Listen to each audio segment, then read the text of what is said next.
Good evening, everybody, and thank you for joining us at this regular meeting of the Madera City Council and a special meeting of the successor agency to the former Madera Redevelopment Agency. If I can have roll call, please. Mayor Andrew J. Medellin. Here. Mayor Pro Tem Jose Rodriguez. Here. Councilmember Cecilia K. Foley Gallegos. Here. Councilmember William Oliver. Here. Councilmember Derek O. Robinson Sr. Present. Councilmember Charles F. Rigby. Here. Councilmember Donald E. Hawley. Present. Thank you very much, Claudia. Ladies and gentlemen, if you will join me in welcoming Pastor Joyce Lane from Glory of Zion Ministries to lead us in the invocation.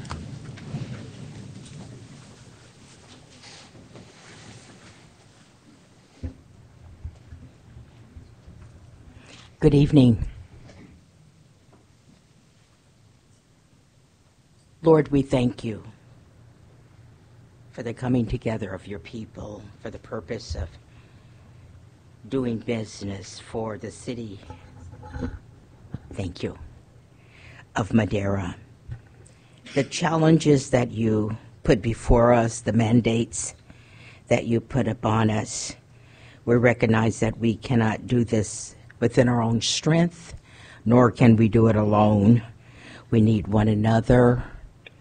Most of all, we need you, moving and directing, giving us insight, wisdom.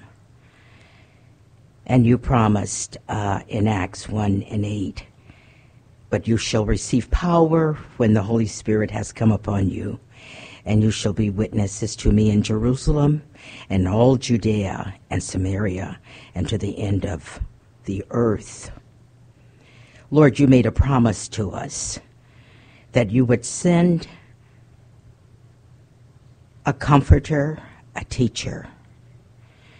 But you also gave us instructions. You gave instructions to your disciples to tarry in the city of Jerusalem until you are endued with power from on high. That lets us know, God, that we need you for everything that we do, life as we encounter it. And the people accepted that in the days of old. We've read and became aware of the upper room prayer meeting. Said then they returned to Jerusalem. And when they had entered, they went up into the upper room where they were staying. These all continued with one accord in prayer and supplication. Lord, we asking, Holy Spirit, that you teach us how to come together as a people, that we might learn to have one voice, one purpose, one goal, that we please you and be a benefit for the people that you have entrusted to us. We're told that whenever the early church leaders gathered in Jerusalem, it was said that they were in unity and harmony with each other and with God. We're asking, oh God, that you grace us with that. Their agreement was spiritual and practical, not only theological, for they shared their lives and possessions. The leadership meetings together gives us opportunity to study together, to learn one another, share our possessions, share our knowledge, our ideas, our hearts. They met often to pray, revealing not only relationships with each other, but their total reliance upon God. And this is what we're asking, Holy Spirit, that you do move, work within us. We acknowledge that you are the person, the power that God has given to each of us. He is here to assist and assist us, giving us the ability to serve, to share the life and the power of God's kingdom with one another. The Holy Spirit's power must be received. It is not an automatic experience, but we must invite him into everything that we do. Lord, we see in your word that Psalms 127 says that unless the Lord builds the house, they labor in vain who built it. Unless the Lord guards the city, the watchman stays awake in vain. So we're asking you to guide us in our coming together. Guide us in our prayers. Protect our communities, our schools, our children. Heal the land, oh God. Please comfort the family in their recent loss, a family that belong and is a part of Madera. We offer special prayers to this family. Their loss is great. There are no words. And you're the only one that really can give the type of comfort that this family will need in the coming days, the coming weeks. In Jesus' name, we pray, and all of the people did say yes and amen to the will of God. Yes and amen to the will of God. Thank you very much, Pastor Joyce. If you'll join me in the pledge, please. Ready, salute. I pledge allegiance to the flag of the United States of America and to the republic for which it stands, one nation, under God, indivisible, with liberty and justice for all. Thank you.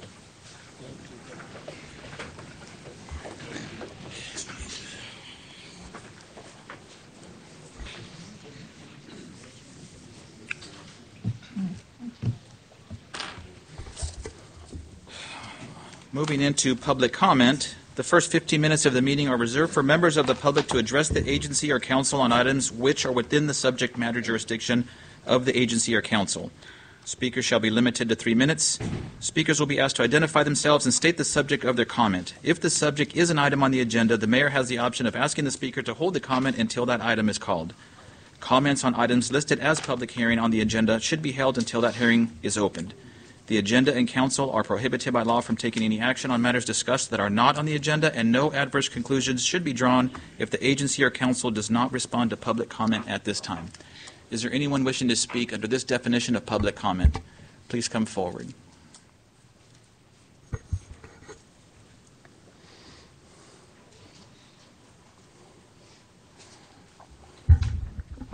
Good evening. I'm Vicki Sloan, 503 North O Street. When I addressed the council at the January 3rd meeting, I asked members Robinson, Foley Gallegos, Rodriguez, and Hawley to excuse themselves from my comments, as I believed you didn't deserve to be included in them. Tonight, I speak to you. As it has become obvious that the other 3 council members and the interim city administrator have an agenda that they intend to force upon us without regard for the consequences, it was refreshing to witness common sense re-enter the discussion at the meeting held on February 14th. I want to thank you for the questions and comments of that evening. I'm really so proud of you. I'm encouraged by your joining together to effect change in the right direction. Mr. Robinson, thank you for providing the voice of reason. I can speak for most of us in the audience on the 14th, and we were thinking exactly what you said. If it isn't broke, there's no need to fix it. So thank you for sticking to your original comments throughout the discussion. Without you and your vote, the outcome could have been drastically different. Mr. Hawley, thank you for acknowledging the shortcomings that you've grown tired of, having to learn things from the wrong sources, and the failure of the council to act in the best interest of our people.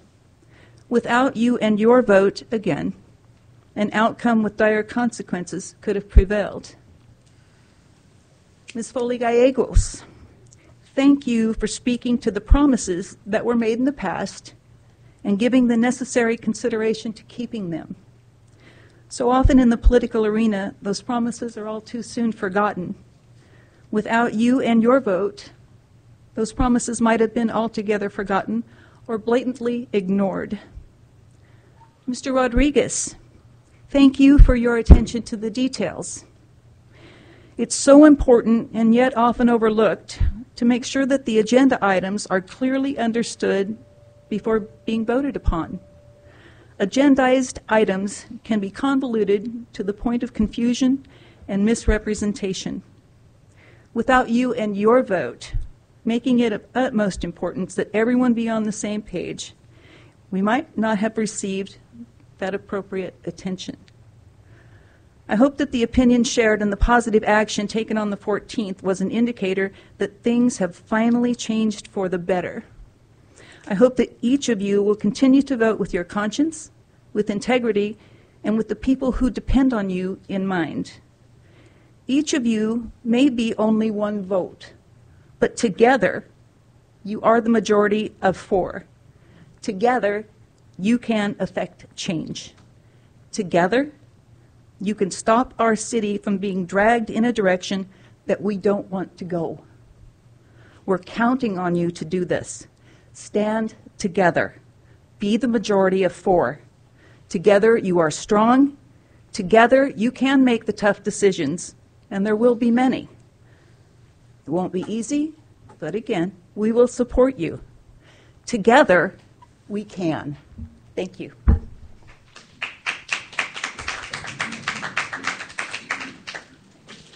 Hi, good evening. Ron Montoya, 1292 Peach Court, Madera, California. I'd just like to continue a couple of thank yous. Our neighborhood, who continues to pay $20,000 to $25,000 a month in the community facility district tax, after 4 years, finally got a 40-mile-an-hour speed limit signed on Knox. So thank you. Thank you for the 2 bus stops. Thank you. We also have some no parking signs now, and we would ask, as be part of the community facility district tax, that you would consider maybe some parking permits for our neighbors who are diesel truck drivers who pay a ton of money in taxes, and to cut them a break, at least maybe give them a 3-day pass or some sort of permit to park their diesel trucks along Knox Avenue, where the new no parking signs are. They work long hours. They're gone months at a time, and just to park their car to see their kids and their family, I think it would be in everybody's best interest. They're hardworking people, and most of them come to this country with nothing, and they all live together and buy a house cash, buy a diesel truck cash, and they're very united people. And I'm proud of that most of my neighbors are from India, and they're spreading their unity and kindness, and we're learning from them. But I also wanted to I also want to thank Mrs. Gallegos for her response, for not cowering down from this horrific weekend here in this town. Yeah, it's sad. And thoughts and prayers are not enough. And what the lady said before, and we need to become more interdependent and stop using the word I. It needs to stop. And having a gun show, and I know, Mrs. Gallegos, you clarified it was the Board of Supervisors who afforded that sign to the city of Madera. And yes, I was the one who put those pictures up, and I sent you guys an email at how disgusting it was. But I want to thank Mrs. Gallegos for having the guts to say, hey, you know what, and not cowering down, and really doing her best to keep the city safe. Because that same weekend, we're again on Channel 30 Action News, Sunday night, half a mile away from our home. Thoughts and prayers are not enough, my friend. It needs to stop. And it's not like, we just need to work together. Just common sense. We really had a gun show after another mass shooting? Really? It's disgusting. Mr. Mendelin, now is your time to shine. You've been under a lot of heat. Now is your time to have a voice. Now is the time to lead. We need it. And Mrs. Gallegos, thank you for having the guts to respond. Yeah, I'm going to the Board of Supervisors. I'm going to the Madera Unified. They need to respond. And it's wonderful to see these kids out in Florida taking a stance. That's what diplomacy in our country is all about. So thank you, guys.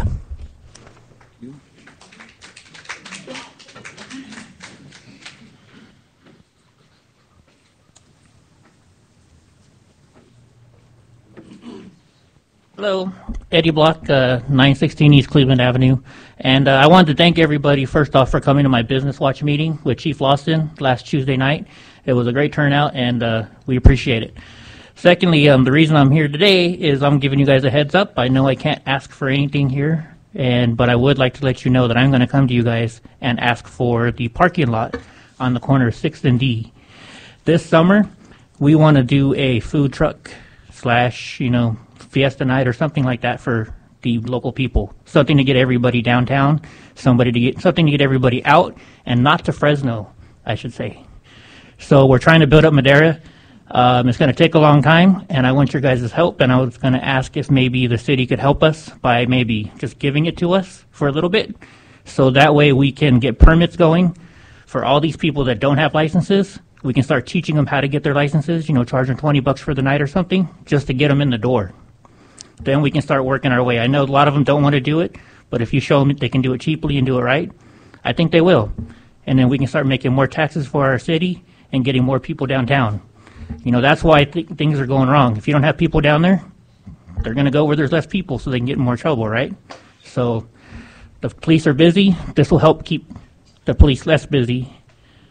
I should say, yes, less busy by having more people downtown, because then people will be less likely to commit crimes down there. So I want you guys to think about it and maybe come with a plan and come meet me. You all have my number. And maybe we can work on getting a Friday night, like a gazebo gardens type thing, here in Madera. So that way we have somewhere to go.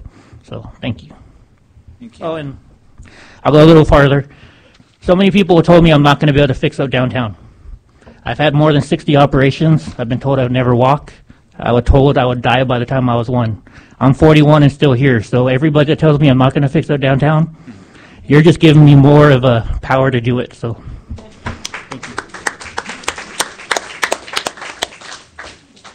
Anyone else wishing to speak under public comment? Seeing none, I will close public comment. Move into item 5A. This agreement is consideration of a resolution of the City Council of the City of Madera as the successor agency to the former Madera Redevelopment Agency, directing staff to initiate the process of issuing refunding bonds to refinance the bonds of the successor agency. Mr. Deeker. Actually, I do have an announcement to make regarding this item. Per Government Code Section 54957.5, members of the public are advised that less than 72 hours prior to this evening's meeting, amended resolution for item 5A was provided to the City Council and staff. If you wish to obtain a copy of this item, it is located on the podium. Thank you. Thank you, Claudia. Thank you, Mayor. If I may introduce Mr. Deeker. This item tonight is, if approved, will give permission to start or move forward with the refunding of the successor agency bonds. We currently have 4 issues outstanding for a total of $44.3 million. Also, the item tonight will allow the appointment of the team to the financing team for the bond issue. The city has worked before several times with Del Rio Advisors out of Modesto, and tonight we have Principal Ken Deeker from Del Rio, and he's taken an in-depth look at the successor agency bonds, and he's going to give a presentation of where we're at now, where we're going to go, and what it'll take to get there. Great. Good evening, Mayor, members of the council. As successor agency board, got your hat on. Thank you for listening to me tonight. Ken Deeker with Del Rio Advisors. Yeah, we are, in October of last year, the Director of Financial Services requested that I take a detailed look at the city and the agency's debt portfolio. As you know, I've been before you several times in the last 3 or 4 months. We did complete the refunding of the police station lease, which closed on January 5th, and that was also a refinancing and restructuring of the golf course bonds. We also refunded CFD number 2006-1. That refunding closed in January. We continue to take a look at a refunding opportunity for some of the water revenue bonds from Series 2010. Unfortunately, those bonds are not callable until 2020. And the new tax plan eliminated the ability to refund those bonds up until 90 days before that date, called advance refunding. So we're looking at other alternatives that are being considered in the marketplace right now to be able to move forward on that. And then we also took a detailed look at the successor agency bonds from 1998, 2003, and there's 2 series of bonds from 2008. The resolution before you tonight seeks permission to move forward on the refunding and to appoint the financing team. In January, I went out and requested fee proposals at the direction of the agency and the city for firms to act as underwriter, bonds counsel, disclosure counsel, and fiscal consultant. In your staff report is a description of what each of those parties will do in the financing. The low fee proposal was a firm called Brandis Tallman out of San Francisco at $2.10 per bond, which I can tell you is an amazingly low bid. Spent a lot of time talking with them. I've done several transactions with these folks and spent a lot of time talking with them about their successor agency experience. They priced last week a $36 million El Cajon deal. They're very active in the local region around here with Reedley, Chowchilla, and other agencies that they work with. So we're making a recommendation to bring them on board as the underwriter for these bonds. For bond counsel, we received 4 proposals. Jones Hall, who acted as bond counsel in the CFD 2006-1 refunding, came in as a low bidder for $50,000 total to do both roles. Bond counsel will structure the legal documents, and the disclosure counsel prepares the official statement. That's the marketing document used by the underwriting firm. And then the fiscal consultant will prepare a special report that does a projection, looks back at all the historical growth and assessed value in the project areas, does a projection of future tax increment, looks at all the pass-throughs of the agency. That detailed report is used to create tables for the official statement and is a document that is an appendix to the official statement that the bond investors will see. The low bid there was Fraser and Associates with a fee of $20,000 and capped expenses at $6,000. And they also did work on the 2008 bond and have a lot of data. So our recommendation is to go with Fraser and Associates. Now, as far as the refunding, there are 4 series of bonds outstanding of about $44.3 million. Interest rates ranging from 4.375% up to 5.375%. All these bonds are currently refundable in September. The estimated financing savings, and these are pretty significant, and I do want to quote here that these are conservative. They were based on interest rates as of February 15th. As you may know, interest rates have been rising pretty significantly. Part of the reason for that is there seems to be a lot of inflation in the market. The inflation report came out at 2.1%. Jobs report was strong. That's pushing interest rates higher. The municipal market generally follows the Treasury market higher. But there is a couple of other dynamics which are making things very interesting in my world right now. The new Tax Act eliminated advance refundings, as I mentioned earlier. That's about 25% of the volume of bonds done last year. So that's decreased the amount of volume. There's still a huge demand, but decreased volume. That's good for interest rates. But on the demand side of the equation, they lowered corporate tax rates 21%, which decreases demand and the advantage of owning tax-exempt bonds. So the market right now is really choppy trying to figure out these new dynamics based on the Tax Act.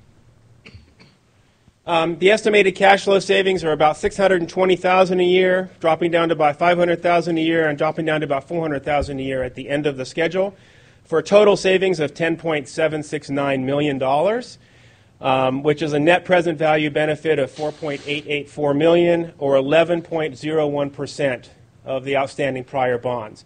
CDAC makes a recommendation that savings in the 3 to 5% range are considered significant. So as you can see, this is a very attractive refunding. I have been conservative in my estimated costs and the interest rates for these numbers. Right now, we could do better, but it's going to be a process to get this bond to market. So let me tell you a little bit about those steps. If the agency board approves moving forward this evening, the remaining steps for formal approval are as follows, and you will see this item on a couple of more occasions as successor agency board.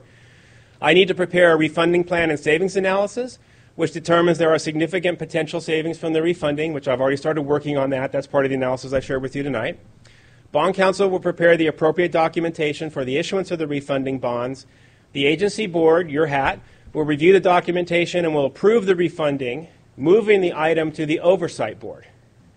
The oversight board will review the documentation, and if they approve the refunding, they'll move the documentation to Madera County, administrative officer, the auditor controller, and most importantly, to the State of California Department of Finance, who now oversees successor agency refundings. Department of Finance has 5 days to reply that they will review it, and up to 60 days to reply with formal approval or denial of the refunding plan.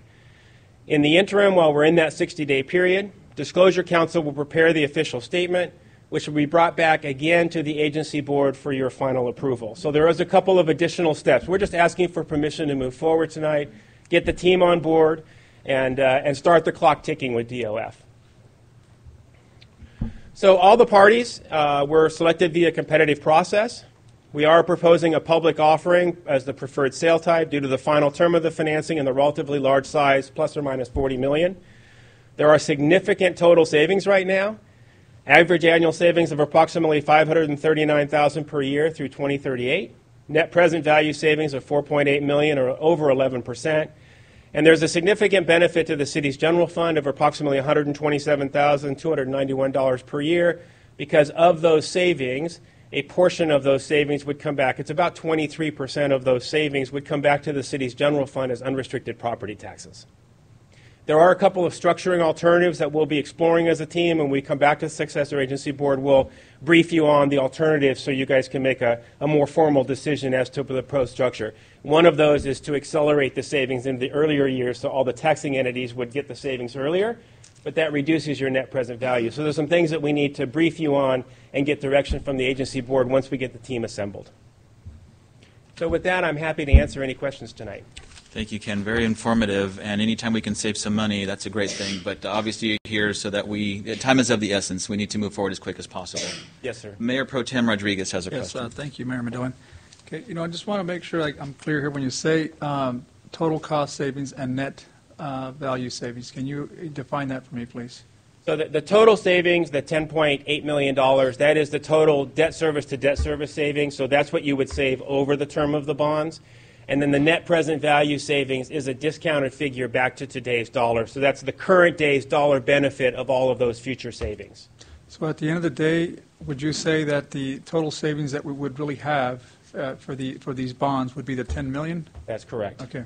Yep. Okay, thank you. Over the life of the bonds. But again, Yes, those aren't realized for a number of years out through 2038. Yes. Okay, just want to make sure. Thank you. Any other questions of Mr. Deeker? Seeing none, if there's no questions, I will certainly entertain a motion from the council. Mr. Mayor, I also move to approve item 5A. It's been properly moved and seconded to approve item 5A as presented. All those in favor signify by saying aye. Aye. Any opposed? Motion carries unanimously. Thanks again, Ken. Moving on to item 5B, this is consideration of a resolution of the City Council as the successor agency approving the debt management policy. Okay, thank you, Mayor. The government code requires that prior to issuing debt, that the successor agency must approve the debt management policy. You know, a couple of the items that are in the policy is what the purpose for which the proceeds may be used for and the type of the debt that can be issued, among other things. Mr. Deeker, along with the successor agency treasurer, has prepared the policy, and if you have any questions, he can go into more detail. Anything you want to add to that? As a point of reference, as the City Council, you approved a similar debt policy prior to the issuance of the lease and the CFD bonds. The successor agency, as a separate entity, also needs to approve its own debt policy. And it is very restricted to health and safety code limitations per successor agency dissolution. So this policy is very specific to the successor agency. The successor agency can no longer issue bonds except to refund prior obligations, which is what we propose to do tonight. So this covers those types of issues. Just to keep us in compliance. Correct. Again, any questions of Mr. Deeker regarding this particular basic house cleaning item? Move to approve item 5B as presented. Second. Once again, it's been properly moved and seconded to approve item 5B as presented. All those in favor signify by saying aye. Aye. Any opposed? Motion carries unanimously. Ken, thank you very much. Thank you, everyone.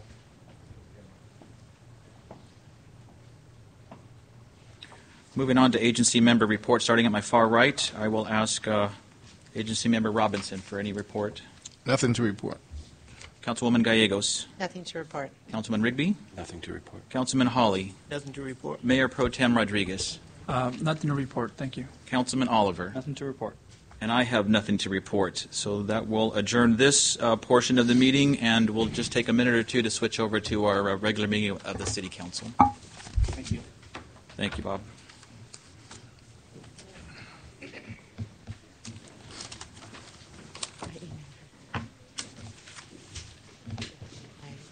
They were supposed to email.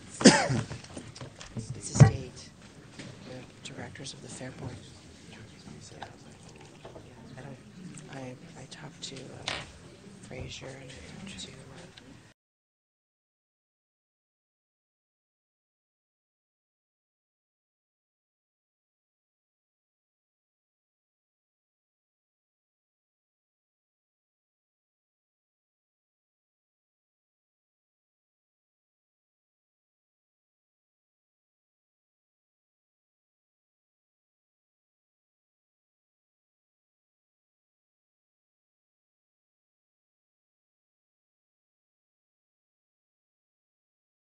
Ladies and gentlemen, we will now continue with our regular meeting of the Madera City Council, and we have a late distribution announcement. Zelda. Pursuant to Government Code Section 54957, members of the public are advised that documents related to the following agenda item were distributed to the council less than 72 hours before this meeting. Under Hearings, Petitions, Bids, Resolutions, Ordinances, and Agreements, C3, consideration of a resolution approving an agreement with Ron Manfredi for administrative review and consulting services and authorizing the mayor to execute the agreement. A revised agreement was distributed to the council this evening. Extra copies are available at the podium for members of the public wishing a copy. Thank you. Thank you very much, Zelda. It is not often, ladies and gentlemen, that somebody dedicates 41 years to any one particular craft. And tonight I have the pleasure of congratulating our fire captain, Randy Cooper, for 41 years of service to Madera. If I can have Captain Cooper come up, as well as Captain Jim Forga, or I'm sorry, Chief. If you'll please come forward and be recognized.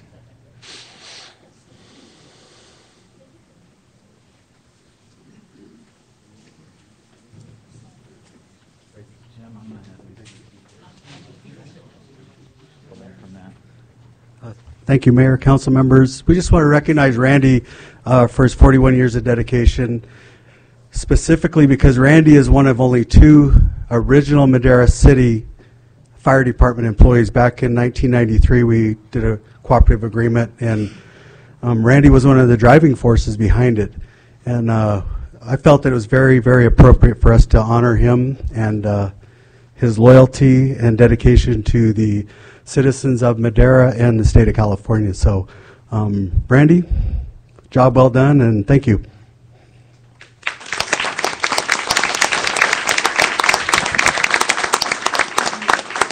Thank you. I don't have much to say. A lot of changes in 41 years here in the city of Madera. I got the opportunity to come back from the Marine Corps and serve as a firefighter in my hometown, which meant a lot to me.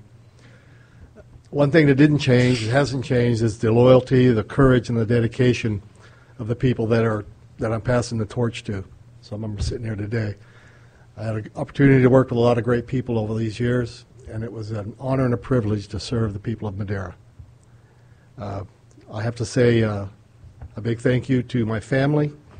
Being a first responder is very hard on the family unit, as everybody knows, and I would not be here today without my wife, Penny, my daughter, Crystal, my granddaughter, Lillian, and my son, Wayne, who is also still in the Marine Corps and down in Oceanside. So big thank you to my family. They're my rock, and they were there. That's why I survived all these years. Amen. Thank you very much.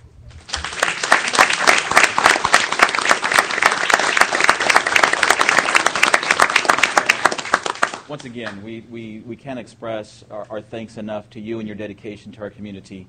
And when somebody steps up, as you have, there's always somebody behind you. And obviously there's a great group of people here that have supported you over the years, but it always starts with a wonderful supporting family. So I appreciate you recognizing them, because we all know that you can't do what you do without that support. And so with that, let it be resolved that I, Mayor Andrew Medellin, do hereby proclaim this 21st day of February 2018 as a day in celebration of Fire Captain Randy Cooper's service to the city of Madera, and offer the best wishes for a happy and healthful retirement.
That's amazing. 41 years. That's something.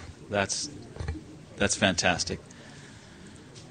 Moving into our consent calendar, I will ask if there's any council member wishing to pull a consent item for any further discussion or question. If not, I will entertain a motion. Mr. Mayor, so moved to approve the consent calendar. Second. It's been moved and seconded to approve the consent calendar as presented. All those in favor signify by saying aye. Aye. Any opposed? Motion carries unanimously. Thank you very much for that. Moving into item C1. This is consideration of a resolution approving an intent to participate agreement with the Madera County Public Health Department regarding mass prophylaxis dispensing. Yes. So this has to do with the federally maintained strategic national stockpile, which is specifically antibiotics and medical supplies should we suffer either a bioterrorism event or a severe pandemic that requires distribution. The Strategic National Stockpile is placed throughout the United States. County public health departments have to have a plan for disbursement within their county. Our county public health department is planning on using a two-pronged approach. One is public clinics to pick up the medication. The other is partnerships with local employers to distribute to their employees. So if we were to enter into this agreement, which staff is recommending, we would take distribution from the public health department, and then we would distribute it to our employees and their immediate family members. There's no liability to the city. There's no cost beyond some minimal training for staff. We already participate with the Public Health Department's Emergency Preparedness Coalition, so timing-wise, there would really not be any more staff dedication than we already have spending on this topic. I can answer any questions if you have them. Wendy, thank you very much. Any questions of Ms. Silva regarding this particular item? Yeah, I have a question, Mr. Medillan. Thank you, Mayor. Wendy, just out of curiosity, when you say stockpile, is this something that have we gone through this before, the city? Is this the first time the city has encountered or been part of a mass effort of this? No, we're not. The strategic national stockpile is already distributed. It has been for several years. What they're working on now with the local public health departments is their local plan for getting the product out. So what that stockpile is, it is prepackaged 10-day supplies. There's two different types of antibiotic in case somebody has an allergy or depending on what we're responding to. They will provide it to us. It comes with instructions to you. You get a bottle that's a 10-day supply, comes with instructions on what to do for kids or how to grind the medication if somebody needs to. We basically take our list of employees and they say I have 5 people in my house, we hand them 5. But it's just an effort for what do we do if we have to distribute it. No, we have not had to date, to get it out as quickly as possible. Now, you did mention employees, and is that the only responsibility that we as a city have, is to distribute it to employees? For us, because we are not in the business of public health. The Madera County Public Health Department is in the business of public health. So we are entering into this agreement as an employer who would distribute to our employees. They would run any public clinics, and we would work with them if they needed distribution sites, such as our community centers, where members of the public who weren't covered by one of these types of agreements could go to get the distribution. Okay. And last but not least, these stockpiles, are they somewhere within, I'm assuming reach, right? If it came down to something like that? They are. Okay. You know where? I do. Okay. But I can't share that. Okay. I'm just making sure. As long as we have something, we're good. Thank you, Wendy. It's not far, I can tell you that. All right, great. Any other questions regarding this particular item? Seeing none, if there is no further questions or discussions, I will entertain a motion. I motion to approve C1. Mayor Medillan? It's been properly moved and seconded to approve item C1 as presented. All those in favor signify by saying aye. Aye. Any opposed? Motion carries unanimously. Moving on to item C2, this is consideration of a resolution approving program supplement agreement number F058. I'll keep it short. Thank you, Mayor, members of the council. My name is Ellen Bitter. I'm one of the engineers in the engineering department, and I'm here to present this to you tonight. It is essentially an administrative item ratifying a grant that the city was successful in receiving through the Highway Safety Improvement Program. It's federal funding. The federal funds come down through Caltrans, and Caltrans approves or considers the grants and approves the funding. The city is eligible to apply for federal funding and to administer federally transportation-funded grants through a master agreement that we executed with Caltrans back in May of 2016. And basically it assures that the city has the capability of administering these types of grants. We're familiar with the programs, what is required to include in the contract documents. And then once we have received specific funding through any of these federal programs, whether it's CMAQ or the Highway Safety Improvement Program or the Active Transportation Program, each project then has a specific program supplement agreement, and that further outlines any conditions or terms that need to be followed in implementing that grant. This particular grant is for a sidewalk and safety improvement near Thomas Jefferson Middle School. The sidewalks are filling in the gaps, so we have a solid paved surface, and it extends from Doubletree to Schnorr. And then the safety improvement related to the middle school is a pedestrian refuge islands that will be constructed in the roadway so that if kids are darting across, they've got a place to be away from the cars and they can get up off of the pavement surface for that. We are working on the environmental and the engineering plans, and we hope to have this project out to bid this summer. And one of the requirements in the program supplement agreement is that we have to have the project completed by the end of the year. I'd be happy to answer any questions. Thank you very much, Ms. Bitter. Any questions regarding this particular item?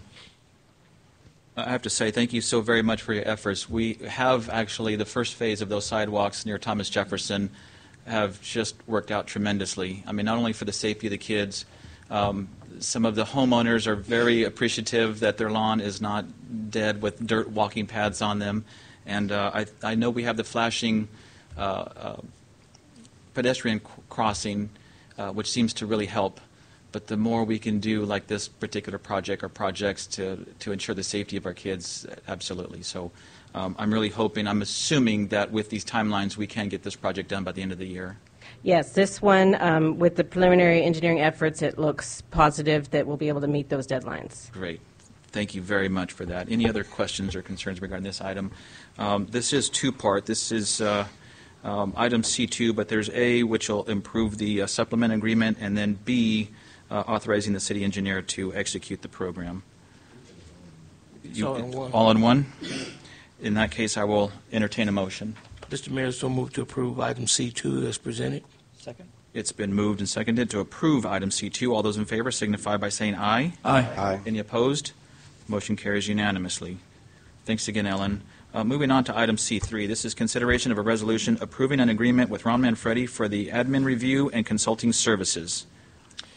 Thank you, Mayor and council members. The resolution you have before you is, if you approve, will accept a contract for services to be provided by Ron Manfredi. This is both a request by council as well as citizens. Ron will provide written and verbal feedback and recommendations to the City Council during the workshop to be held during open session with compensation consultants hired through City's RFP process to evaluate and determine comparable agencies and define the elements of total compensation to be included in the study, including methodology and how each element will be valued for comparison purposes. Ron will review the draft compensation study to be prepared by the compensation consultant to evaluate proper comparable cities and positions used in the study, proper measurement of the defined elements of compensation, as well as provide any revised recommendations for consideration in writing to the city to be provided to the compensation consultant. On receipt of the final compensation study report, review existing management contracts and provide options to the City Council for implementation of findings in the compensation study. Options will be provided in writing and provide the Council with a menu of choices that outlines both the positive and negative impacts of implementing each option. Mr. Manfredi will report to City Council regarding consideration review of water utility rate assumptions, related maintenance, personnel staffing, CIP percentages, and long-term capital improvement plans and funding sources and the revenue for these operations.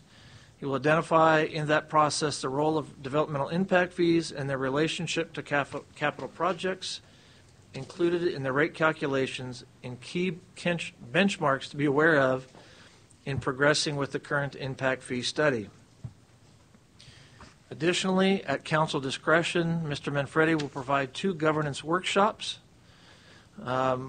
His recommendation is one at the front end of his service and then one when council has hired a new city administrator. And the council has also asked for him to be involved in some capacity in the hiring of the new city administrator.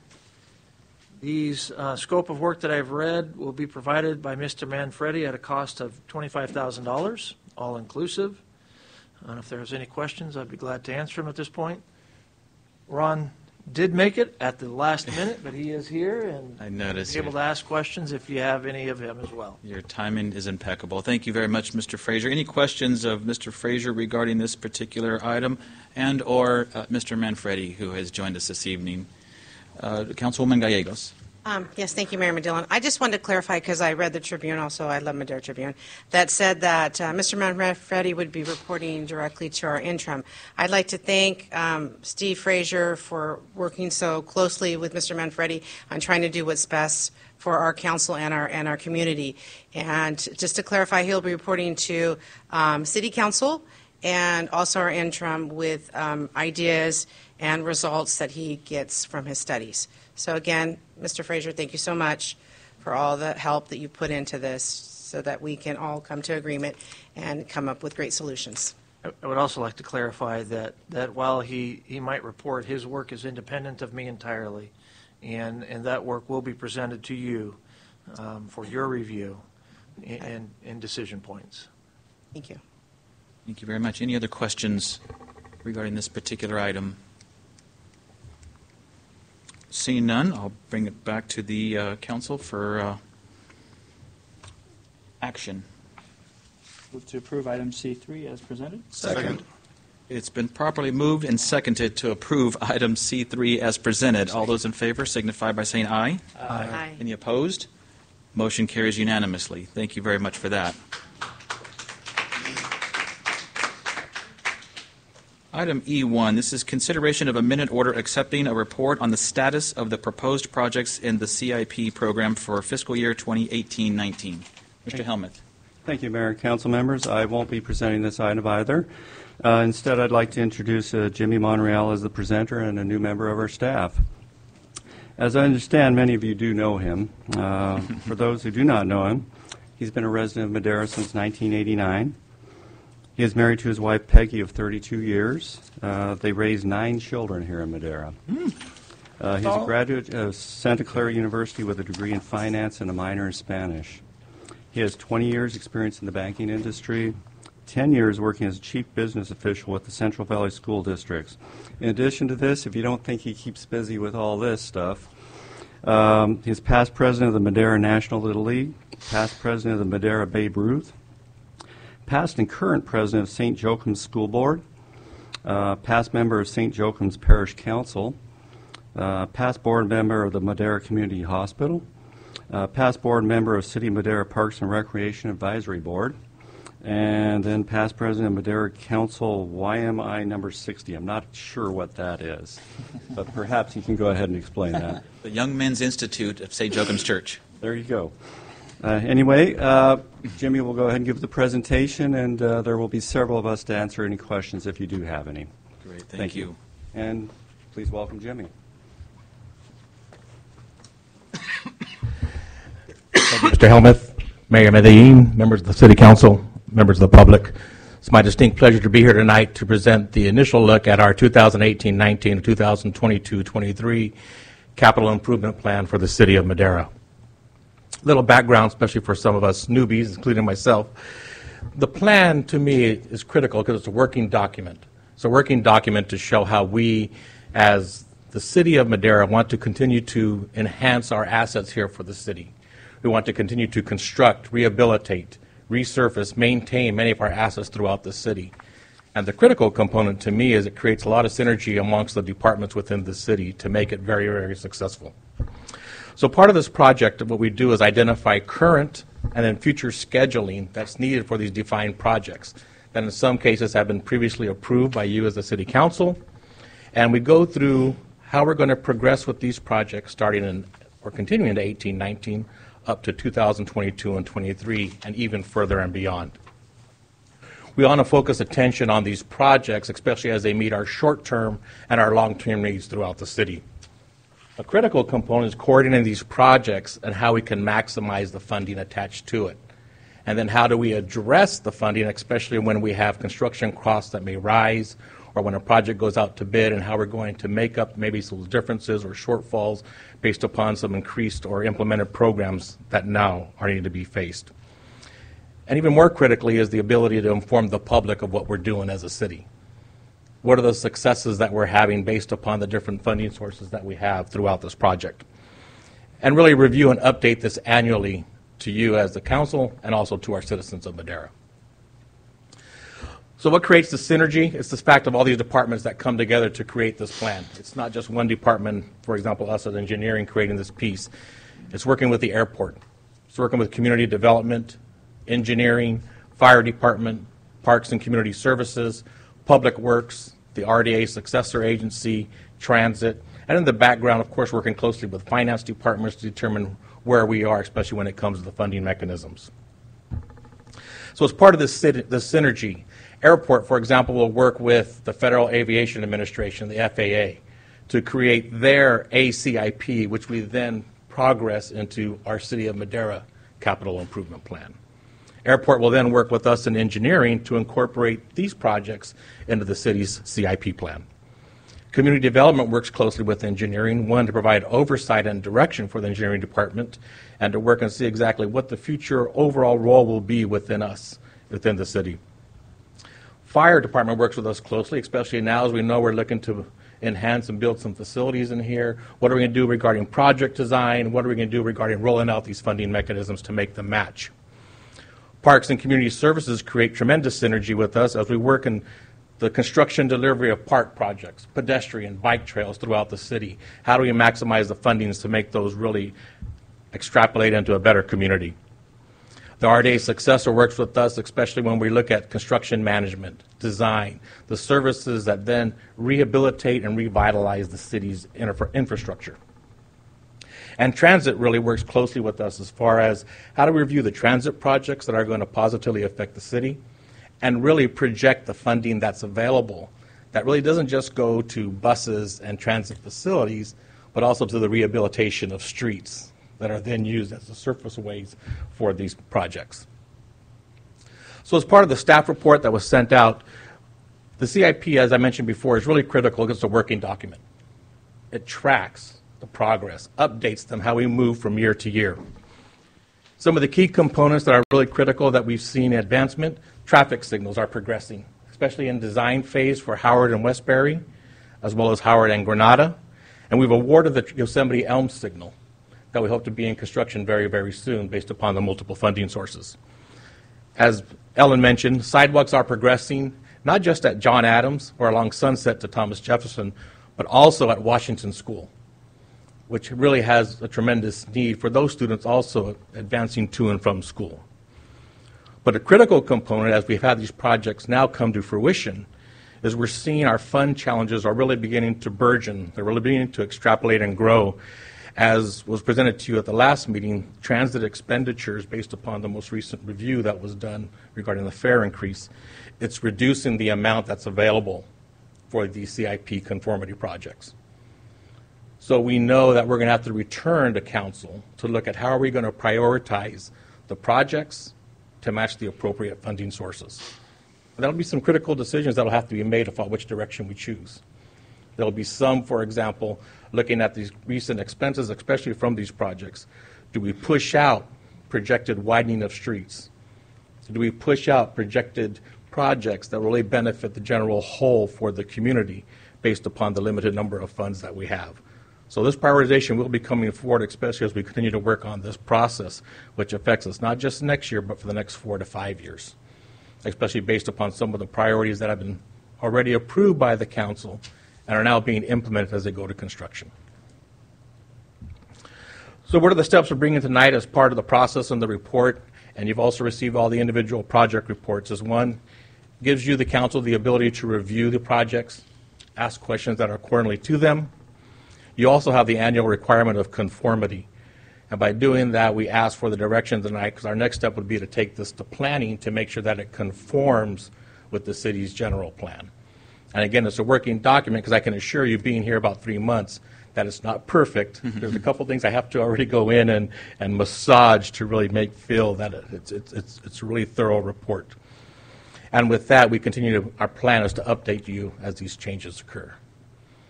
And with that, I'll open up questions to me and my peers from the department. Thank you very much, Mr. Monreal, for that informative report. And again, welcome to the City of Madera. Thank you. Any questions of Jim at this point? Councilwoman Gallegos. Jim, I had a question. I'm looking at the CIPs, and I'm just wondering how come we're looking at storm drainage not happening until 2023 if we're looking at places we need to put water when we do get it? Why are we projecting so far out? I'm going to refer that one to Mr. I'm just Helmuth. going to go ahead and come up. Yep. Flashing red light. I think the items that you're looking at as part of our, what we do is we add some projects in there to the CIP for AB 1600. One of the things about development impact program funding is that we have to go ahead and show a home for the funding. We either have to go ahead and spend the money within 5 years, or we have to go ahead and identify the projects that I'll call it DIF, that the DIF funding is targeted towards. And we have a number of projects within the Storm Drain Master Plan, the Sewer Master Plan, Water Master Plan, and so on, that they need funding for, but we haven't got the funding to go ahead and cover specific projects. I think in the cases where you're looking at, you'll see that the overall a negative balance on the DIF account. If there's a negative balance, or actually I take that back, I'm going to reverse myself. You'll see a positive balance. If we have a positive balance, we want to go ahead and make certain to show that we do in fact have a home for that money, and we know we're going to put it somewhere in place. That in some cases it's a very large number, in other cases it's just enough money to go ahead and match the balance that's shown in the account. Okay. I had another question. Looking at the CIP, when it came to the fire station on the west side, it's saying construction's not going to happen until 2021. Is that correct? The construction, I think we're planning on going to that in... That one. It's, where is it? 1920. That's what it is. The construction will happen in 1920? It'll probably happen earlier. We were planning on going to construct, or planning on advertising May, June. Because I thought, according to the team, we were looking at completion April of 19, so that's why I questioned it to go to 2020.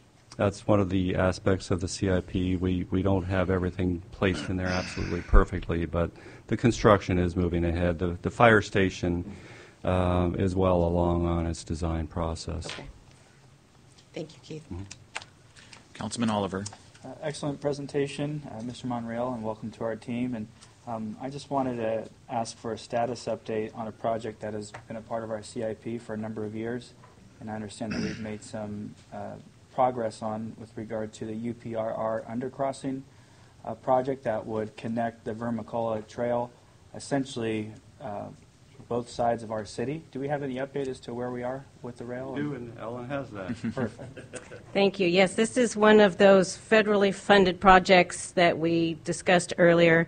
It has the CMAQ funds in it, and it also received an active transportation program grant. It's a very involved project because of all the different agencies that we're dealing with. We're making strides with the railroad. They like the project, which it took us 10 years to get there.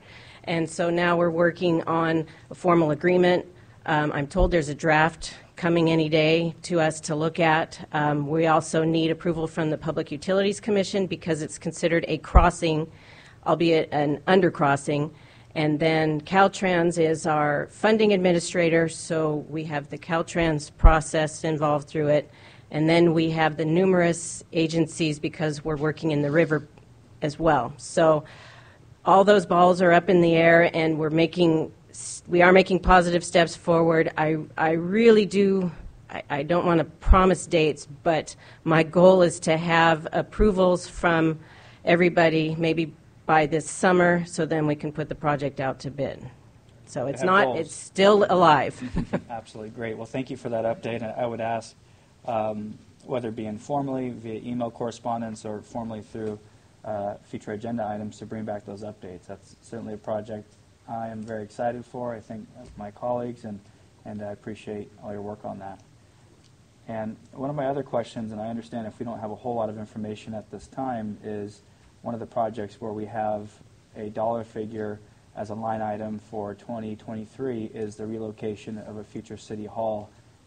Any thoughts or input as to that process, or now that's the mayor? I'll take that.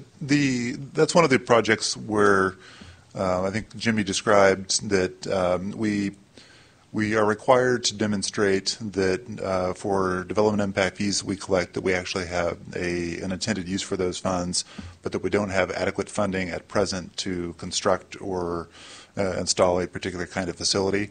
So in this case, the installation or the construction of a new city hall would be partially funded by new development and partially funded by some other funding source. In any case, we have neither that other funding source or the portion of development impact fees required to construct it.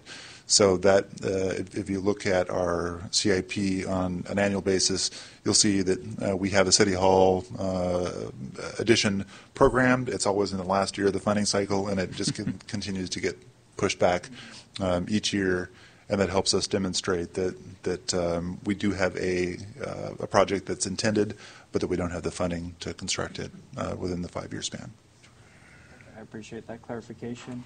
And just lastly, I asked a question, I believe, of Keith earlier in the day about the alleyways that are set for paving. Maybe if we could just elaborate to the methodology behind that prioritization.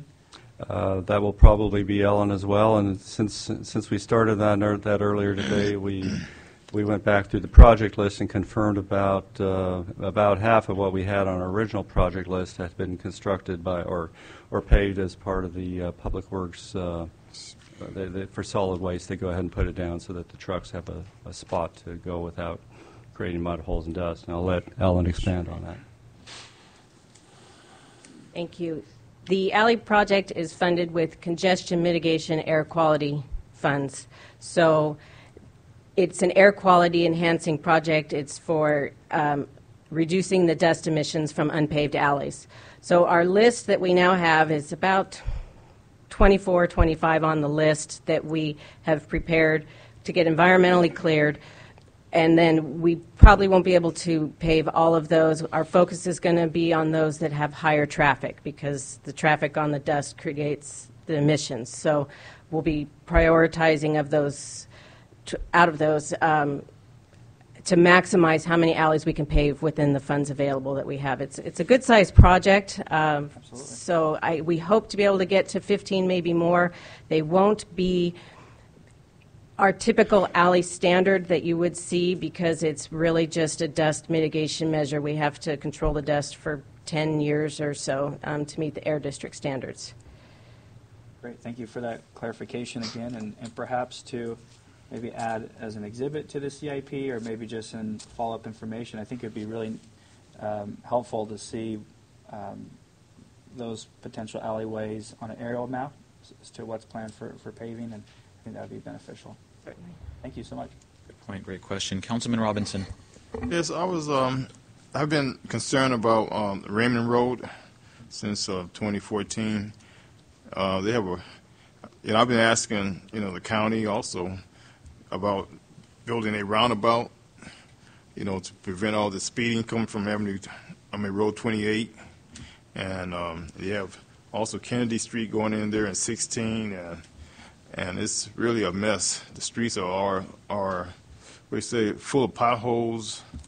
And recently, the house on the corner had burned down, and at nighttime, you see homeless people walking along the river, and you can't see them at night. It's a mess. Any way we can have collaboration between the county and we're trying to put it together since it's on the border? Right now, the ability to control speed, it's possible that I don't think that we have a radar study out in that area. What we can do is go ahead and do a radar study to figure out what the 85th percentile speed is and try to go ahead and get some enforcement in the area. With regard to roundabouts and the like, we are actually studying a roundabout right now, and that can be an option for any particular location. I'm not sure whether that would be ideal right now. It's big enough, Well, it depends on whether it's big enough and what kind of traffic, how big the roundabout gets. Mm-hmm. Ultimately, when you design the roundabout, you're going to be picking a 20-year lifespan for that, so that hopefully after 20 years it's still functioning. What we'll do is we'll go ahead and look at the location. That's Kennedy and... Yes, Kennedy. It's Kennedy and Raymond Road, Road 28. It's like 5 streets coming together. Yes. Yeah, I think I have it pictured in my mind. I talked to a couple of supervisors, Max Rodriguez, and I brought him out there. Yeah. A lot of these things will come down to funding. We'll go ahead and take a look at it, and we'll go ahead and get you a report. Right on the border, right? It sounds like it's right on the border. Yeah. Yes. It's forsaken. So we'll go ahead and take a look at it. Thank you. Is there any public comment? Mayor Pro Tem, I'll be happy to recognize you. One question for Mayor Pro Tem, and be happy to hear your thoughts. Thank you, Mayor Medellin. Mr. Monreal, you brought up a good point in that this is a work in progress. And, the question that I wanted to ask is that I know I'd see some capital improvements that, in the past I've heard that they would probably get some construction at some point or another. And I'll just bring out an example like that Westbury Bridge. Now, these are items that are probably put in place to be able to satisfy the capital improvement piece here, but at what point do we start looking at having something like that going forward? I know it's not a big priority, but at what point do we start possibly looking at funding something like this? And maybe the question that I should ask is, what are our main funding sources? Are we only looking out for grants and other than impact fees?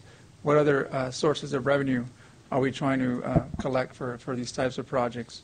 The funding that's been collected at that particular location thus far has primarily been development impact fee. It is collecting rather slowly. As we go through the update of the development impact fee program, we'll start to get an idea of what it takes to go ahead and fund. I think it's a laundry list of probably 6 to 8 bridges right now, plus a number of other improvements.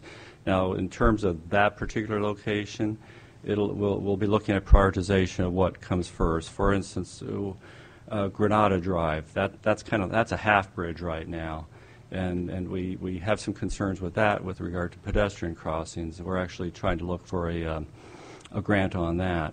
Westbury Bridge, probably more, I'll say it's more problematic, but we can go ahead and speak with Yvette and see if there's any possible grants out there to assist on that. That particular bridge would be running at least $5 million, and I believe what we've got in the bank right now is about $1 million, something like that. I can pull up the number of what we think we have right now.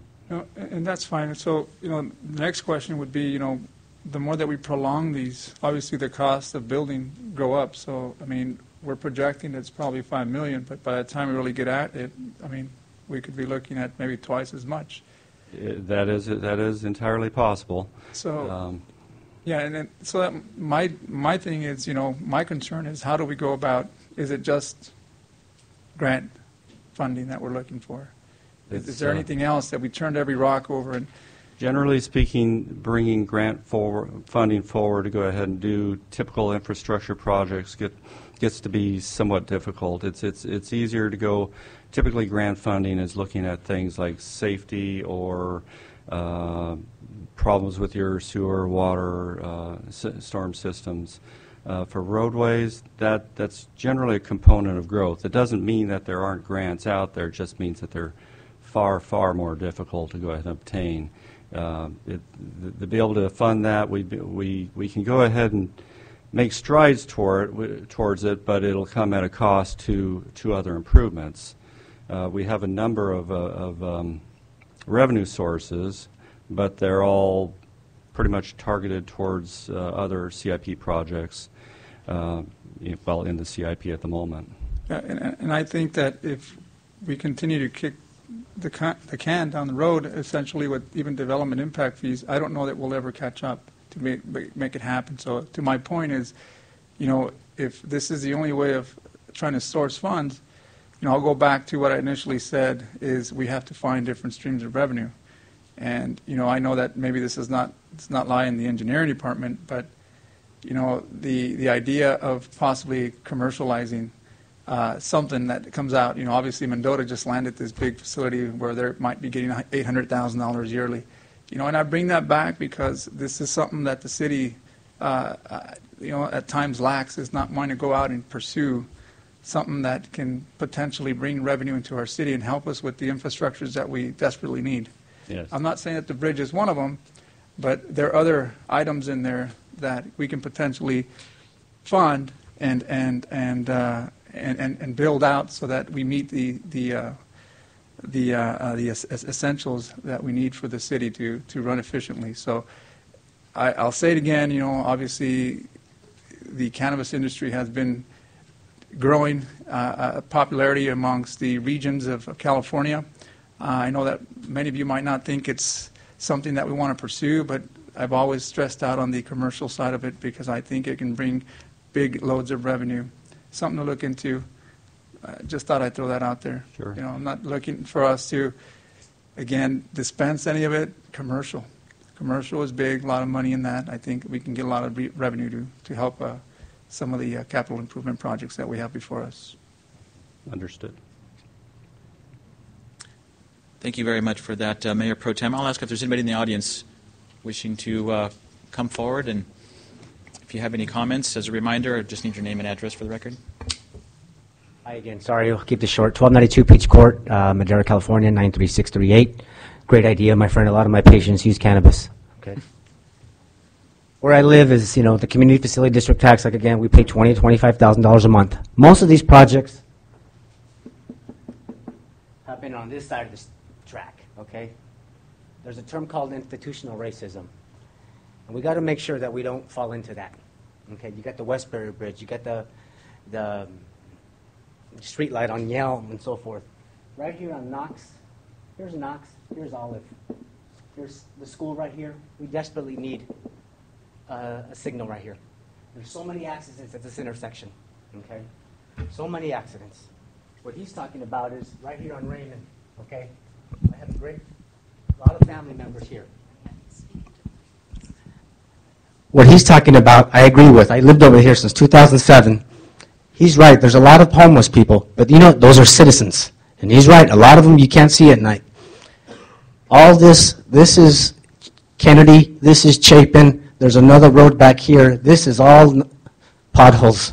He's right. We do need to make sure that we don't forget about our homeless and our less fortunate. We don't want to fall into institutional racism, okay?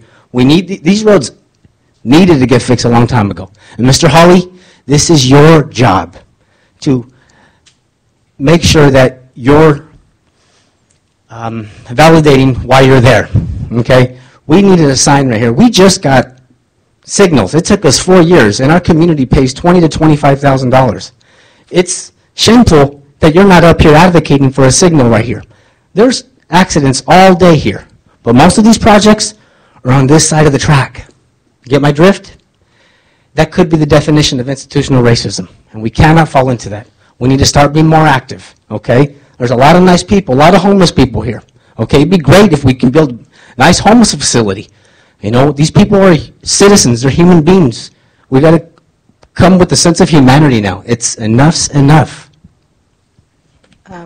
Mayor Medina, may I say something? Mr. Montoya, Mr. Hawley and I have been working with Mr. Merchant on that intersection that you're talking about on Knox and Olive, right there by Sierra Vista. Right. Yes, we have been working with Mr. Merchant on trying to figure out what to do there, because trying to turn that corner is crazy, and trying to cross it is crazy. So we are in the process of... It is crazy, because right here, they're nice people. Yes. There's palm trees right here, yes, and you can't see this way. Code enforcement's okay? been working with them too. All right, and they're nice people. Hey, great, nice carnations in the summer, great people. You know, that word institute, what is that, eminent domain, you know, it stinks, you know, but it does prevent you from crossing, and, you know, these people here, and you guys are aware, so. Thank you. Thank you for your input, Mr. Montoya. I appreciate that. I'm sorry, Keith, you had something to add? Our Olive Avenue project does address the intersection of Knox and Olive. We do have an appraisal which will eventually be brought to council after we settle through a few things with regard to purchasing that property on the corner. We did have a recent concern. We've had several concerns about the intersection of Knox and Olive. But we did have a recent one that seems to indicate that with the growth in the housing that we may actually be approaching a point where stop sign warrants or traffic signal warrants will be met.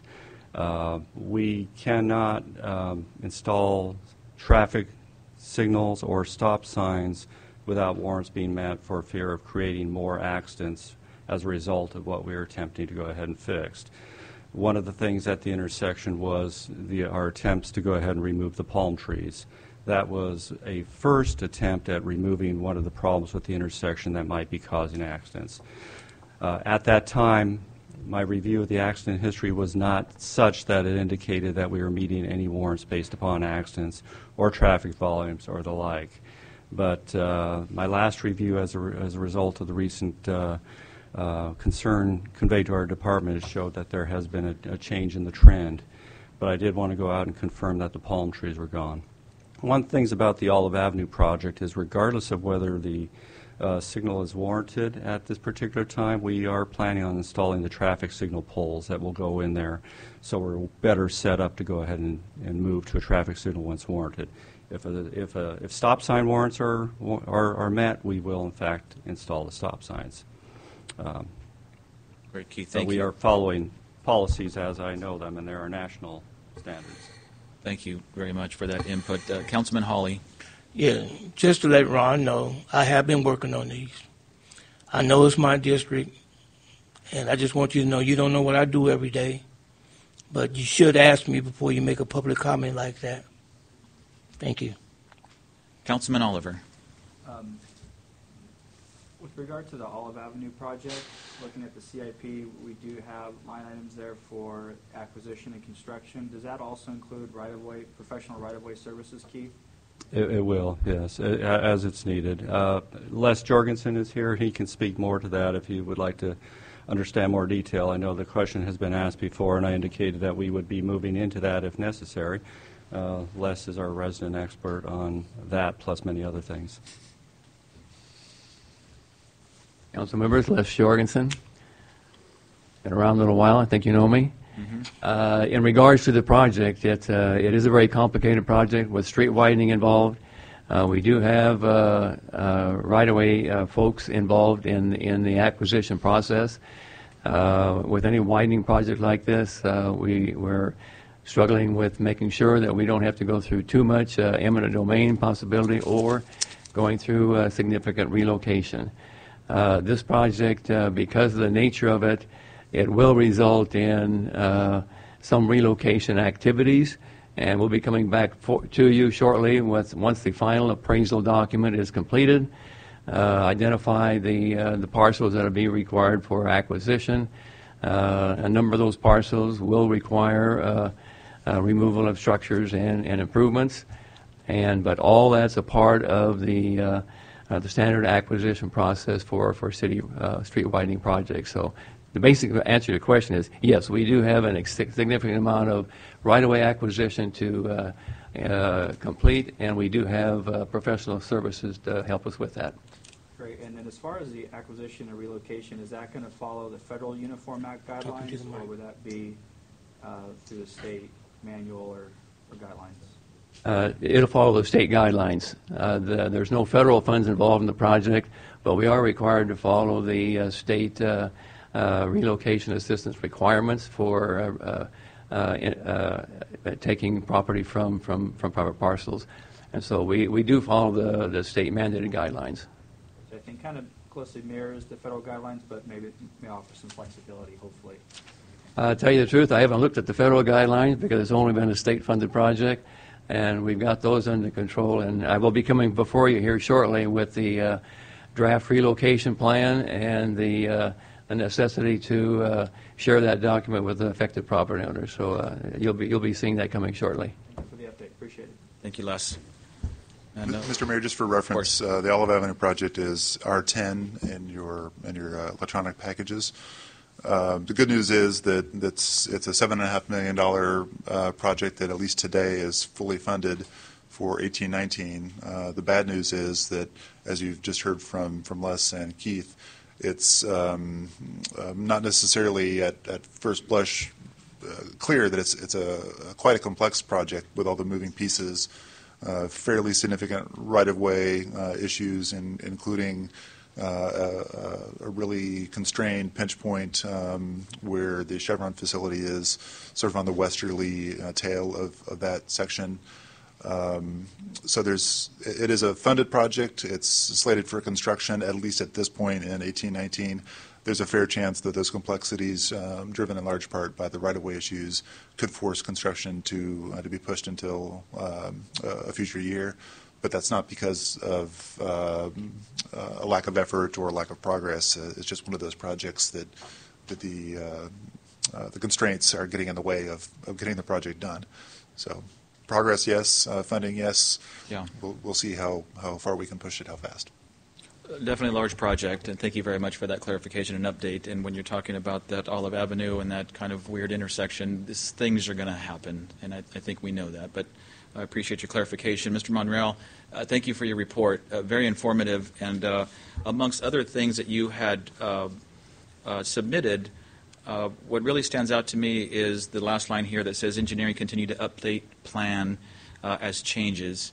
Whether there's changes or not, I think we need to continue to be updated as a council as we move forward. Right. And not only the council, I think the public as well. There are a lot of great projects that are in the hopper, so to speak. And as we talk about impact fees and we talk about revenue streams, it's very complex. But signalization at Elm and Yosemite is going to be huge for traffic and for safety concerns. The Westbury Bridge, I think Councilwoman Gallegos and I, we've talked about that for I don't know how many years, and I think the community certainly deserves to know where we are with that. But even though that it's complex, it doesn't mean that we cannot print reports, let the public know as to where we are on these types of things. So I'd like to have a workshop with that. And I'd also like to add, as part of the scope of work that Mr. Manfredi is going to be helping us with, we will be discussing developer impact fees and just how these projects are funded. And so to Mayor Pro Tem's point, there may be some other funding sources. I think we really have to take a look at those impact fees and what we're charging in comparison to what it costs to have signalization, bridges, roads, things of that nature. So I look forward to our discussions over the next few months and for you to come back and let us know how we're progressing with all these capital improvement projects. Absolutely. It'd be my pleasure. Thank you very much, Jimmy. Any other questions or concerns with this particular item? If not, I will entertain a motion. Mr. Mayor, I move to approve item E1 as presented. Second. It's been properly moved and seconded to approve item E1 as presented. All those in favor signify by saying aye. Aye. Aye. Any opposed? Motion carries unanimously. Moving on to council reports. Once again, I will start at my far right with Councilman Robinson. Nothing to report. Councilwoman Gallegos. I got plenty to report. All right. Councilman Robinson, I'll take yours. The first thing I would like to commend Keith's team on working on a project that I was real concerned about, and had a lot of phone calls and emails from residents about L, M, and N on Yosemite, where our high school students are driving and our community members are going to work. And we've had a lot of students have gotten hit, we've had accidents. So I went to Keith and said, okay, we've got some concerns here. And he has put in, if you haven't driven yet to see it, some high definition walks, tell me if I'm wrong, and shark teeth. They're like triangles. I'm like, shark teeth? Wow, that's something new that I never heard of. And that is not the only location it's been put in our city.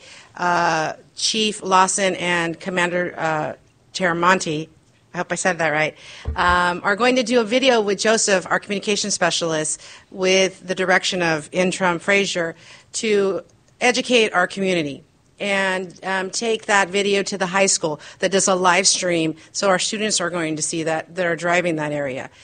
Also maybe the hospital that has feeds that go on, and the county, so that we can get more knowledgeable until we can get flashing lights that are very expensive. And how Mayor Pro Tem Rodriguez is talking about funding that we don't have yet. But this is something to kind of help keep our students and our residents safe in the time of going to work and coming from school or lunchtime.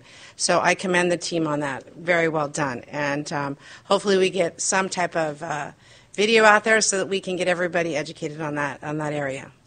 The second thing I'd like to say is, it just happens it happened tonight. I'm not sure if Mr. Monreal, I'm not sure what his title is. Analyst. Okay, got it. So that's what I'm bringing here today, and I'm going to pass one out to each council person. I don't know if our council is something that we want to do, but I think it's needed, where that if somebody's hired in our city, that it is on like a consent calendar that we see.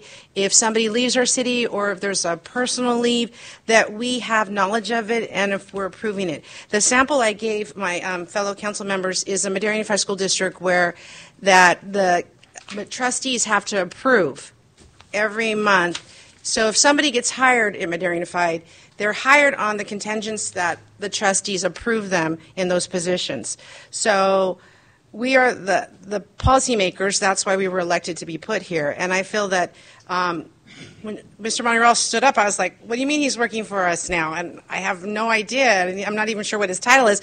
I was like, wow. And I thought, well, this is what I'm talking about tonight, is just I consent items from our HR department saying that, if we have employees that are being terminated, they're in a number, so it is confidential, but we're aware of it. If we have a new hire, if we have somebody that is on a personal leave, if we have, a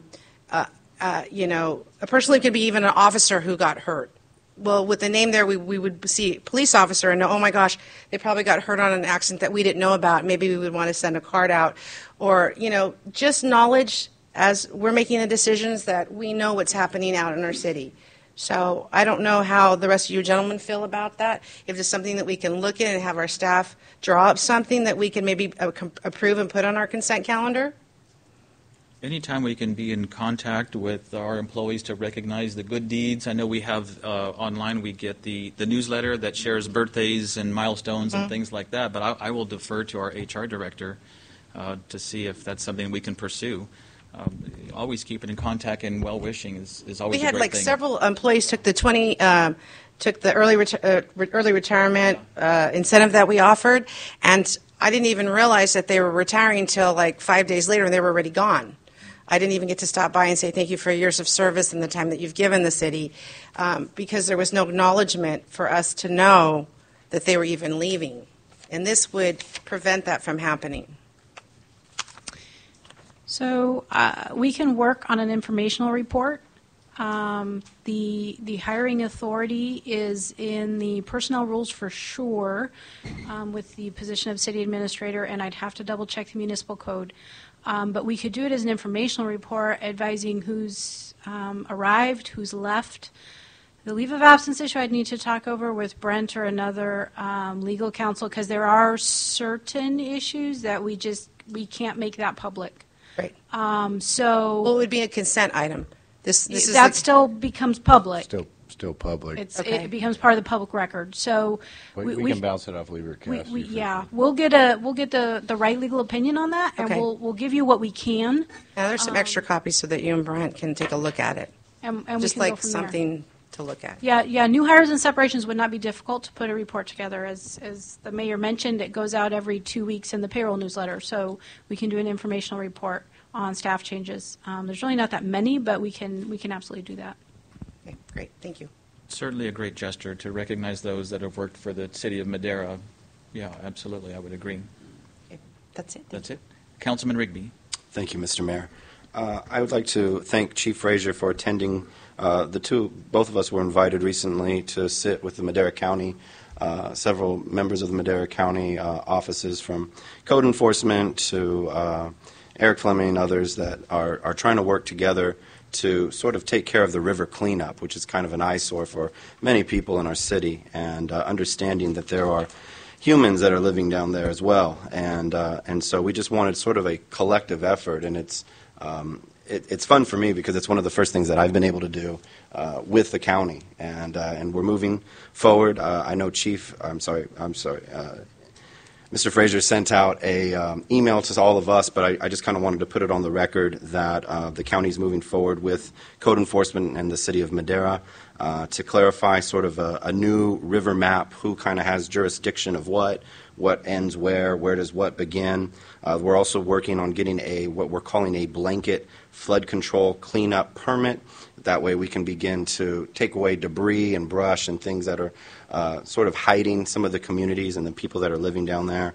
We're also hoping to maintain a consistent posting with our local code enforcement as well as the county code enforcement, 72 hours notice, as well as the storage of all of their belongings for 30 days. After the 30 days, their belongings are considered no longer theirs, and we can dispose of them if they don't claim them.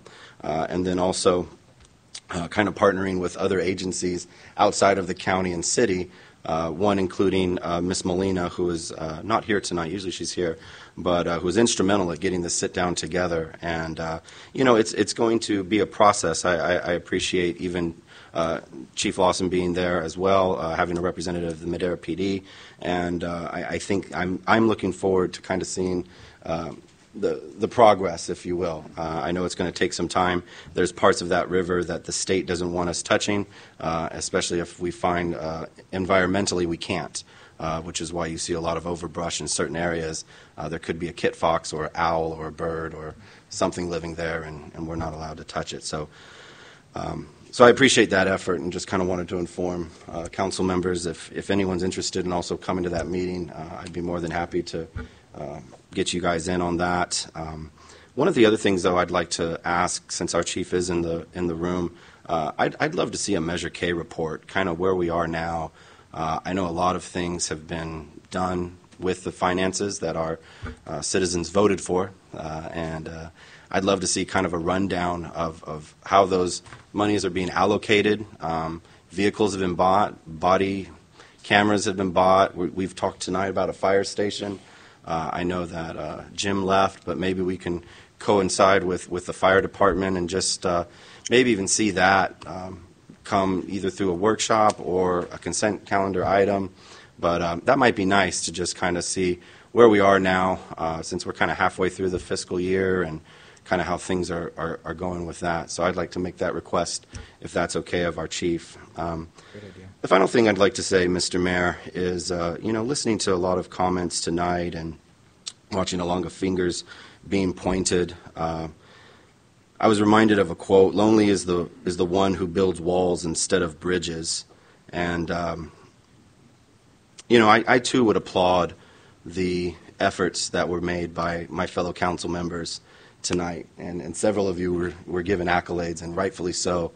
But I kind of just want to remind a lot that are here tonight that, we work hard to work together, I think. I know I do.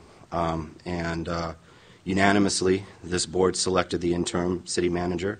Unanimously, we voted for the consultation through the city manager for Mr. Manfredi to come through, and unanimously, we moved forward with the dissolution of the successor agency by putting Mr. Bob Wilson back in the director's seat.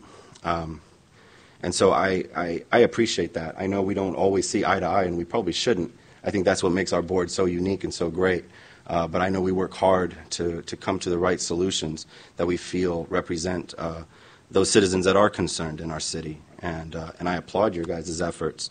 I'm reminded, though, of the words of the late Billy Graham tonight, as I've kind of been in a place of mourning after waking up this morning to have learned of his passing, or homegoing, as he would say. A lot of unsureties or different, we'll call them, darknesses maybe echoing through our city. But there's one thing that I'm convinced of, and he said this: I've read the last page of the Bible, and it's going to turn out all right. And that's what I believe. Thank you, Mr. Mayor. Thank you very much for those comments, Councilman. Councilman Hawley. Yes, thank you. Thank you. You know, you hit the nail on the head, Councilman Wrigley. I was listening to her call out names, but I was sitting, before I got here tonight, I was thinking about all the stuff I read in the paper about our mayor, that he's taking all the slack. But I want folks to know he don't make these decisions by himself. So when I read in there that you're going to petition him to be no more mayor, then you might as well petition all 7 of us. That's the way I feel, because we're all up here together. It's not a one man's job, because he sits in the middle. We was all voted just like he was. So it's not things I like to hear about our city. But I had a little saying, and I want everybody to just give me a minute. Contribution to peace. I contribute to peace when I strive to express the best of myself in my contact with others. I contribute to peace when I use my intelligence and my ability to serve the good. I contribute to peace when I feel compassion toward all those who suffer. I contribute to peace when I look upon all as my brothers and sisters, regardless of race, culture, or religion. I contribute to peace when I rejoice over the happiness of others and pray with their well-being. I contribute to peace when I listen with tolerance and opinions that differ from mine or even oppose them. I contribute to peace when I resort to dialogue rather than to force to settle my conflicts.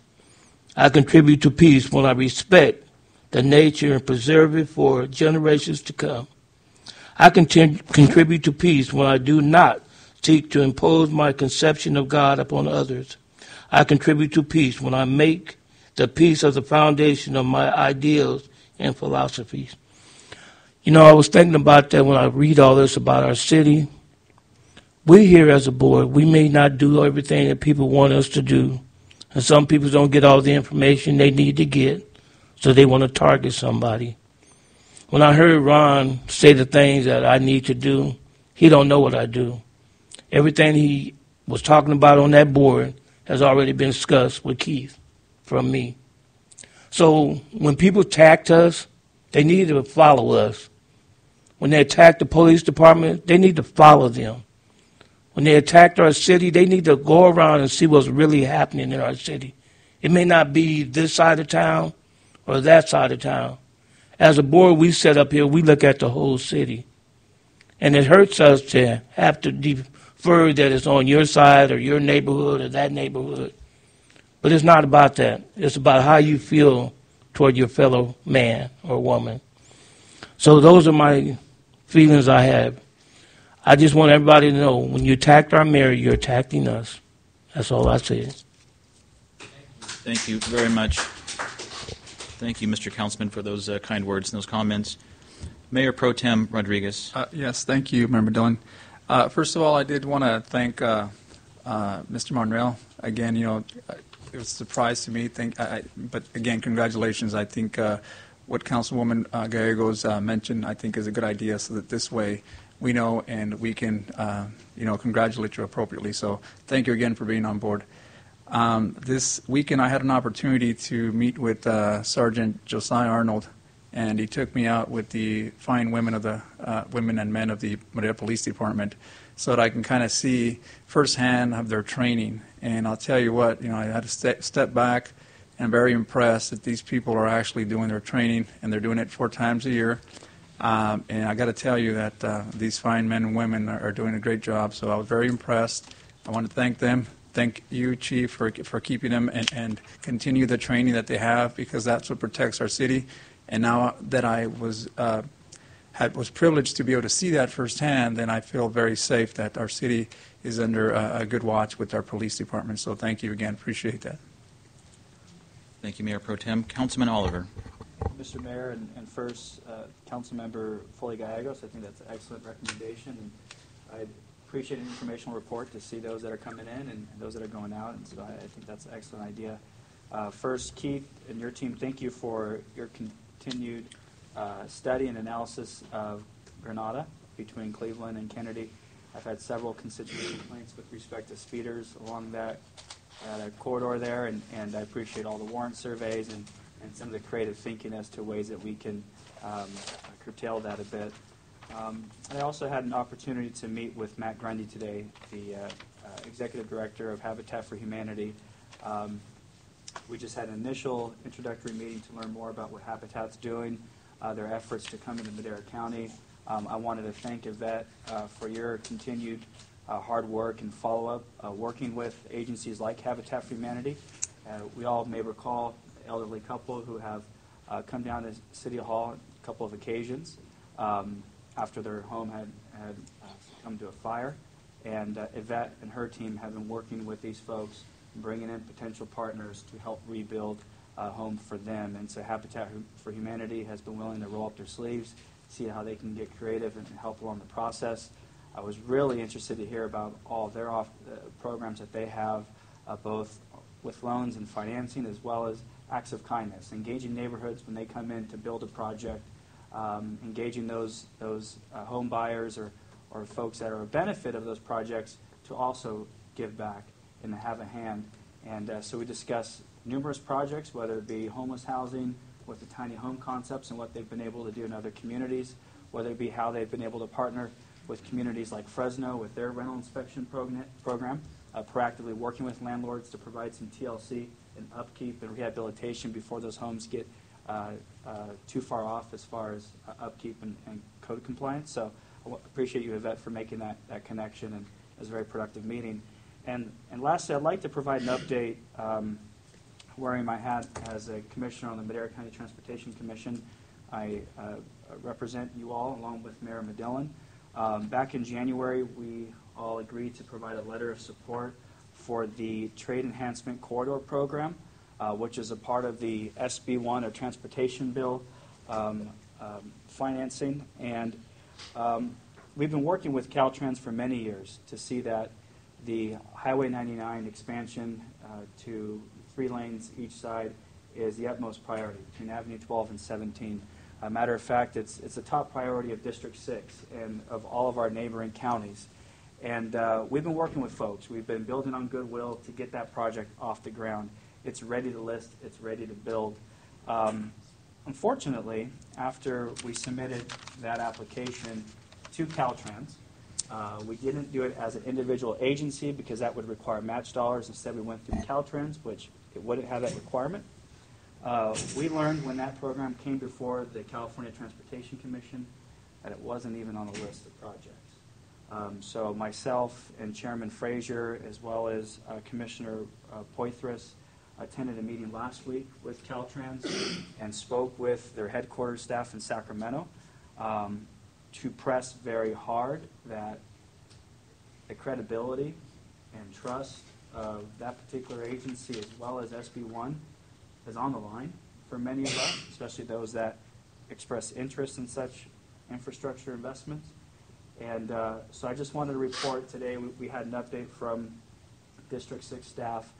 They're working at earnest to see how we can reclassify the project so we can have it reprogrammed at least this year's, if not the next year's at latest, so we can get that expansion project off the ground. So there will probably be future opportunities to bring back letters of support, to perhaps mobilize delegations to go to the California Transportation Commission to reemphasize the importance of this project. I will say the explanations we received from Sacramento Caltrans headquarters was insufficient, in my opinion. So I wanted to provide that update as a commissioner. I think it's going to be an area that we'll have to press the gas, so to speak, as a council and as a community to prioritize that project. So that's my report. Thank you, Councilman Oliver. I appreciate your efforts. We both serve on that board, and it's been years that we've been working diligently as a team to widen 99. And District 6 Caltrans is certainly supportive. County of Madera, City of Chowchilla, Madera are certainly supportive, but unfortunately Sacramento does not drive through here at about 4:30 or 5 o'clock Monday through Friday. And if they did, I think they would have approved this a long time ago. So we're going to make some a little bit stronger effort to possibly show them either videos and or pictures and timelines to show that you want us to reduce emissions, yet we are idling daily with products and goods sitting on the 99. So thank you for that update and for all your efforts. I want to thank Mr. Block for gathering us for our Downtown Watch last week or so. I think the turnout was great, and our efforts with Neighborhood Watch have proven to be very successful in reduction of crime and in getting our community and our neighborhoods involved with City Hall and our police department. Those relationships are certainly invaluable. And so taking that a step further, we had a Citizens Academy, as everybody knows. We started here at City Hall, and we gave the community an opportunity to kind of see what we do, to walk a mile in our shoes, so to speak. And as we graduate these classes, every single one of them says, I had no idea. I had no idea that that's what it takes to run a city. And this is just but for a couple hours, for a couple of days a week. It's not their daily lives. And so playing off of that, at the time, then Chief Frazier said, well, let's do a police Citizens Academy. And so, again, we've graduated 8 classes, 20 to 25 people in each class, and they get just a glimpse of what our PD does and how they serve and protect. And not just the gun and the badges, but the people behind the scenes and our 911 operators, and they get to drive a car and use a weapon, and the relationship we have with our community, and doing so, it's again just so invaluable to give them just an inkling of what our men and women do every day to keep us safe. And playing off of that, because they want to, and I say they, I mean our police department and our community, they recently launched a Police Citizens Academy for the Spanish-speaking community. And I want to commend Commander Chiramonte and Chief Lawson and your team and your staff for doing so. I had the opportunity to welcome those men and women that evening to that new police academy, and what they told me was thank you for including us. And each time we go out into the community, not expecting them to come here, but each time we go out into the community and do that, what we are doing is enriching the lives of Maderans. The health, safety, and welfare is just, we are so rich and so blessed by doing so. And I constantly get letters of support and thanks for saying thank you for including me in what's going on because I didn't know. And so I too sat down with Yvette today and Habitat for Humanity, and I had a chance to share when they asked me what are the needs in the city of Madera and can we build homes. And when I mentioned Pomona Ranch, I brought a tear to his eye. And when I mentioned that we, as a council, on a 7-0 vote, voted to have the rental inspection program, it wasn't popular, but we knew it was the right thing to do for the renters in Madera that were living in unsafe conditions. And so he wants to partner with us, and they will be making a pitch. And I've recently talked to Superintendent Lyle. We are trying to get a youth commission, knowing the value of our students and our young people, and starting them early, whether it be a Citizens Academy or being mentored or shadow elected officials or our staff to, again, find out just what we do. And so I appreciate the words of support. I love what I do in the city of Madera. I met somebody at Super Bowl weekend, and he just happened to say, hey, Mr. Mayor, what do you have in Madera? And I said, what do you need? He said, I need some space. I want to build a 50,000 square foot building, and I want to bring jobs to your community.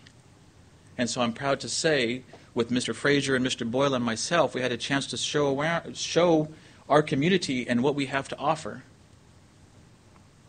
And the meeting went incredible. It's not a done deal yet, but I am proud to show him what we have to offer in the city of Madera. That's what we do. We create jobs, and he wants to come here. And so I'm hoping in the near future we can make that official. I personally had the support of the council when I brought a DACA resolution supporting the Dreamers. And I had the opportunity to speak in Fresno because cities like Parlier, who recently passed it, and Dinuba and other cities either did not pass it or they are fighting. And so they asked me as mayor, how did you get the support of council? How did you get the support of the community? And I said, it didn't happen overnight. It was years of hard work. And basically what we did is we gained the trust of the community through Neighborhood Watch, through National Night Out, through the efforts of our police department, our elected officials, going neighborhood by neighborhood. And when you have that kind of trust, when you show the dedication and the hard work, the community will stand behind you. And in all honesty, this is just a few of some of the things that are happening in our community. Yet it doesn't make the headlines. Our community deserves better. It really, really does. And so I appreciate all the well-wishers, the texts and the messages. Because as Councilman Hawley said, unless you walk a mile in my shoes, as our community has proven, unless we know what you do, my suggestion is be part of the solution. Be part of the solution, because if not, as far as I'm concerned, you're part of the problem. I will continue to be transparent and work very, very hard to represent this city that I love, to work with the dedicated men and women of this council and our staff and this community, and nothing will keep me from doing so. Because that's what I believe this community deserves. That's all I have. Thank you very much. Meeting adjourned until March 7th. Good suggestion. So tomorrow? So on for tomorrow? Yeah. I have a presentation at Furman at 5:30. Yeah. Yeah.